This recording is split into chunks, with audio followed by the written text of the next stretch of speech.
In our cafe reading approach, the letter F stands for fluency.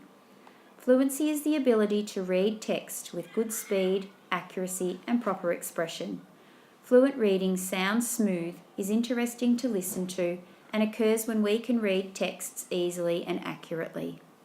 At home, you can encourage fluent reading by modelling when you read aloud, expecting that the books your child brings home will be easy for them to read, allowing your child to reread books or parts of text, encouraging your child to use punctuation such as full stops and commas, providing lots of time for reading. In our first video, Lani knows that reading fluently means we don't read too slowly, but we also don't read too quickly. Mia had decided to study American Sign Language in New York City so that in the fall she could work with the children in a regional program for the deaf near our home in Vermont.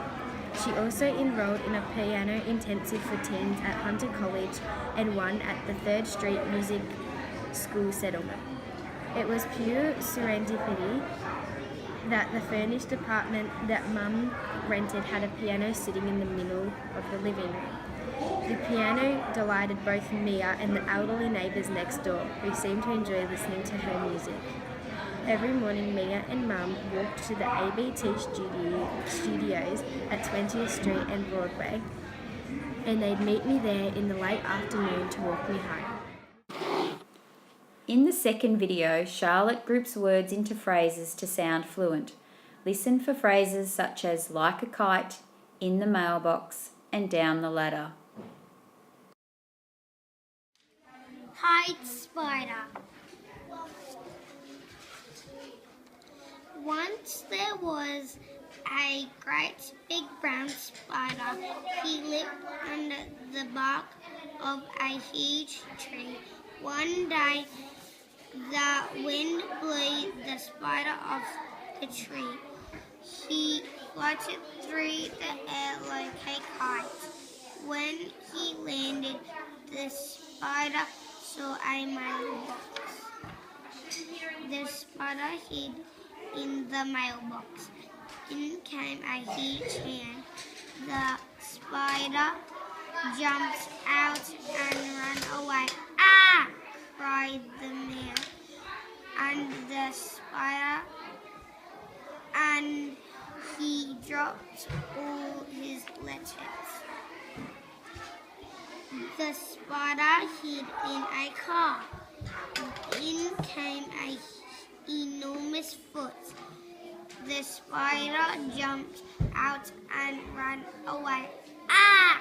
Cried the woman, and she ran from the car.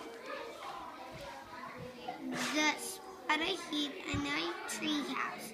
In came a gigantic face. The spider jumped out and ran away. Ah!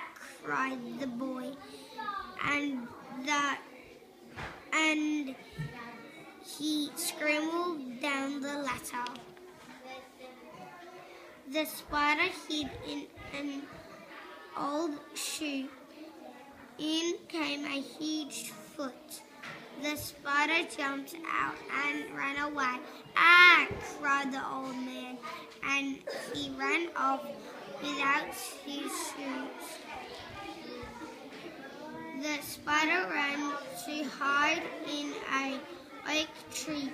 He found some bark to crawl under. The spider had a new home. In our third video, Ablasha looks for talking marks when he reads and changes his voice to sound like the characters in the story. Specky was itching to get onto ground. Never in his life had he felt so restricted. He finally just had to get up and walk along the boundary line to settle down.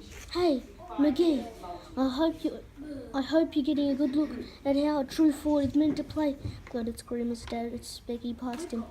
Specky turned to see if any of the other parents or Coach Pate had caught Mr. Johnson's insult, but they hadn't. Already feeling down and pretty sensitive about not playing, Specky was hurt by the cutting comment. He chose not to respond and continued walking, feeling even more depressed. A few moments later, the ball rolled over the boundary line right by his feet. The boundary umpire brushed past Specky, retrieved the footy and tossed it over his shoulder. "Come on, Robbo!" edged Specky as Robbo wrestled with the opposition try. "Go Hornets!" In our last video, Jasper, a prep student, is learning to read common high-frequency words such as and, come, the, and see, which will help his fluency.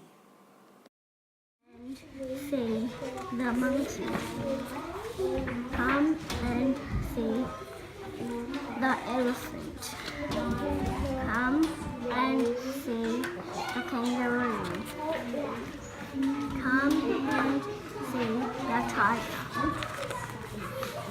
Come and see the bear. Come and see the giraffe. Come and see the